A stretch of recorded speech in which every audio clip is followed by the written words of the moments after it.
Born to raise hell, born to raise hell. We know how to do it, and we do it very adequately. I'm more often than not thankful that a band like Ugly Kid Joe exists, if mostly because their name starts with a U, making them an easy fit for this season. I'm also thankful they exist because even after a breakup and recent reunion, they still have a sense of humour, if their name is any indication, or the most well-known song, for that matter. But we'll get to that when we get to it. The band first formed in 1987 in Isla Vista, California, and are an interesting mix of old school metal and rock with plenty to say, and it's up to me to give you guys the good, the bad, and the ugly Kid Joe. Now let's face the music. We start with the band's debut album, America's Least Wanted. Released in 1992, it came out through Mercury Records and was produced by Ugly Kid Joe, Mark Dodson, Michael Dodson, and Ryan Dawn, and it's the band's longest album at 59 minutes and 8 seconds. Now, background. Singer Whitfield Crane and guitarist Klaus Eichstadt, definitely not pronouncing that right, grew up as childhood friends, getting into the music scene at the time. Years later, they were joined by someone named Lambert and recorded a demo. Soon after that, they, after many lineup changes and signing to Mercury, the band had their lineup for their debut EP titled as ugly as they want to be. Said lineup was vocalist Crane, guitarist Klaus and Roger Lair, or Law, however they say it, bassist Cordell Crockett, and drummer Mark Davis. The band were originally called Overdrive and picked Ugly Kid Joe as a one-off joke, as they were opening up a gig for a band called Pretty Boy Floyd, who was sadly pulled out of the show, causing that gig to be cancelled. Ugly Kid Joe kept their new name, and they soon experienced popularity thanks to their sense of humour, the signature logo of the cartoon kid giving a middle finger, which caused this album's cover art to have a censor version as well, and doing good Black Sabbath covers too. And also, obviously, the song Everything About You, which was my first UKJ song, as well as for many others, I would like to imagine. Between the EP and the album, Roger Lefton was replaced by Dave Fortman, and with their EP becoming the highest-selling debut EP ever, the first one to go platinum, they had a lot to follow up on. They spent a short 2 months recording America's Least Wanted, which also features a guest spot from Rob fucking Halford on the song Goddamn Devil, and the reason they wanted to get it done quickly was to get a spot on Ozzy Osbourne's No More Tears tour. They opened for him a few times, so getting to play again with him was a dream for the band, especially considering how they started. The band got their spot, but Crane kept having to fly back to LA to make some final edits to this album, and the album itself, it kicks ass, and it's hard to wipe the smile off my face if I'm listening to it, to be honest, because I do listen to them. I love the sense of humour to the structure, and it's solid, paced well, and delivered greatly, and the lyrics covering status, American life relationships are all done satirically and sound great, as do the band themselves. Crane's vocals have a nice grit and delivery to them. Klaus and Dave both put in some good guitarist melodies and solos. Cordell's bass work is nice, deep, and funky, and Mark's drumming is paced out, heavy, and stomping. Stand-up songs include Goddamn Devil, Don't Go, Catch in the Cradle, Same Side, and my favourite, and Everything About You, obviously. America's Least Wanted shows the band's attitude and sense of fun right off the bat, with some solid writing and performances to back it up, and good production too, so yeah, I can recommend this one. We then reached their second album, Menace to Sobriety. Released in 1995, it would be the band's last through Mercury, and it was produced by Garth, GG Garth, or Guga Garth Richardson, however you say it. So yeah, now, background. So after how well America's Least Wanted did, the band got to open for the likes of Ozzy Osbourne and Def Leppard, despite the fact that their debut got a mixed response. After finishing their support tours for the album, Mark Davis left, so the search for a new drummer began. That was initially a guy named Bob Fernandez, who appeared on the Nativity and Black Sabbath tribute album, as well as playing with the band at 1994's Hollywood Rock Festival, which the band headlined along with the likes of Aerosmith and Poison. Later, the band would attend a show by a different band called Souls at Zero, where Crane quickly became friends with their drummer, Shannon Larkin. You might know that name. Crane would later call up Larkin to join, and he would say yes. They later started working on new song material and kicked off the Excuse to Go snowboarding tour, that's the actual name of it, alongside the likes of Goldfinger and Dog Eat Dog. After Shannon had a different influence on and Shannon had a different overall influence on the album, leading to it being more gritty and serious than their debut, but not in a way that feels like self-parody. Hell, to this end, they'd follow up the album's release with a lot of tours, even opening for Bon Jovi and Van Halen during stadium tours, and during those times the band flat out refused to play Everything About You, cutting it out from their set list so that fans could focus more on their new tone, and to prove that the band themselves were trying to take things a bit more seriously. It's not just Shannon that changed things up, as everything about the instrumental work feels less bouncy, but weirdly it's still fun and easy to get into. It's a great change in tone that doesn't alienate, and it keeps things simple as well by not having keyboard work like the last one did. That worked on their debut, but it was good to not have it here to help the new change in the overall structure. It's carried through well and still funky and heavy with good production value, and lyrics cover political issues, alcoholism, belief, and fake celebrities, and the band still sound good as well.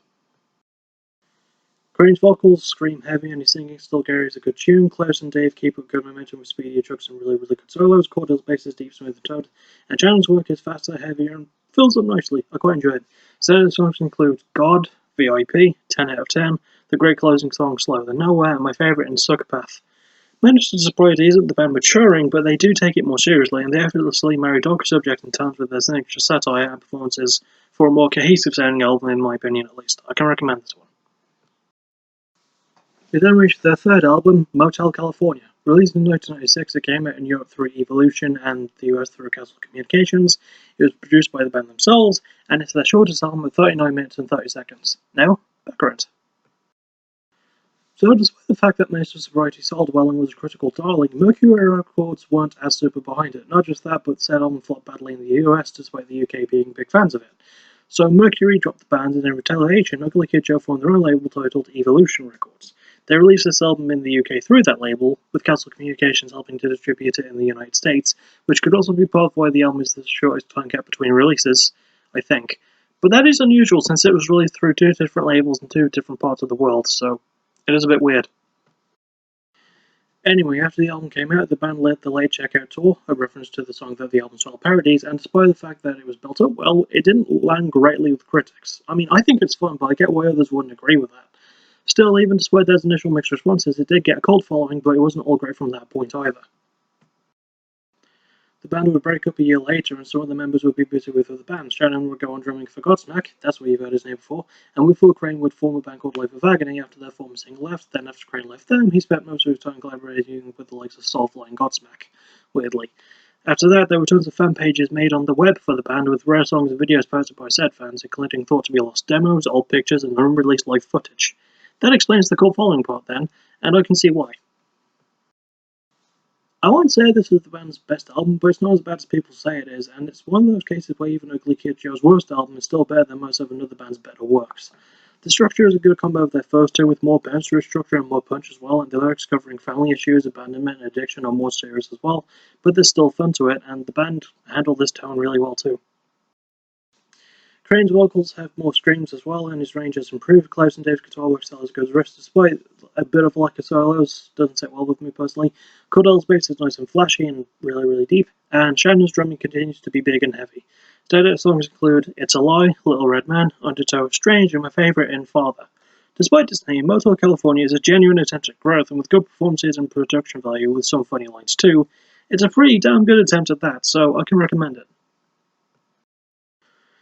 And finally, we reached their fourth and most recent album, Uglier Than They Used to Be. Released in 2015, it came out through Metalville in Germany and UKG and the rest of Europe, and it was produced by the band's guitarist Dave Fortman. It also features Phil Campbell of Motorhead playing guitar on My Old Man Under the Bottom, and a cover of the song Ace of Spades by Motorhead, and Dallas Frasco appears on the cover of The Undisputed Truth's Papa Was a Rolling Stone.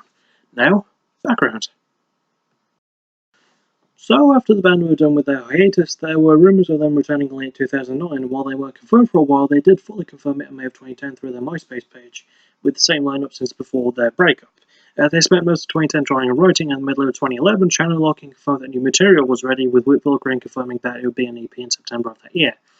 Eventually, said EP, titled Stairway to Hell, was released digitally in June 2012, and then physically a month after that.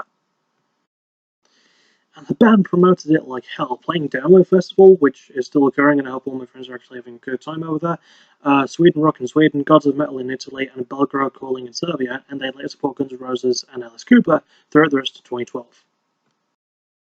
In 2013, they toured with Skid Row throughout the UK, then the band went pretty silent after that to focus on their next full-length release. Since the album was the band's first one in almost 19 years to the day, of its release rather, and the title is a nice callback to the first EP, the band decided to resort to crowdfunding through Pledge Music. Considering they reached the goal of 201%, well, I'm going to go ahead and understate it and say that people were happy to have the band back, and to be honest, I am too.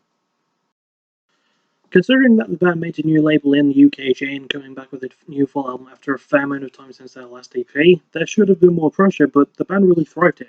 Despite the album's title and cover art, most of it does away with the snotty attitude, but it's still a surprisingly fun and bouncy record. The structure is more restrained, sort of like the second album, but it still goes hard and has great pacing, and the lyrics cover things like pain, addiction, loss, and things the band usually don't talk about as a rule, and I'll be damned if I don't think the band killed it too. Craig's vocals sound a lot better, and he hasn't lost his charisma over almost 20 years, nearly 25 now. Klaus and Dave kill it with great riffs and ripping solos. Cordell's bass is deep, toned well and thick, and Sharon's drumming is still feeling heavy and hard. Standout songs include She's Already Gone, Bad Seeds, Nothing Ever Changes, Let the Record Play, and my favourite, In the Enemy.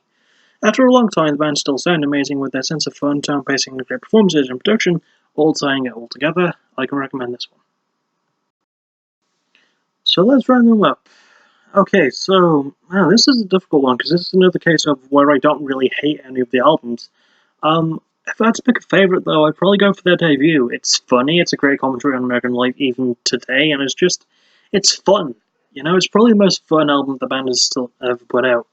Least favourite, once again, it's difficult, but maybe Motel California. I don't completely despise it, though, and I get the cult following. It's just, of their first three before their breakup, that one's maybe their weakest, and it's the one that sounds most like an Ugly Kid Joe album, which is a weird sentence to say, but yeah, I don't know. But I don't hate everything about it.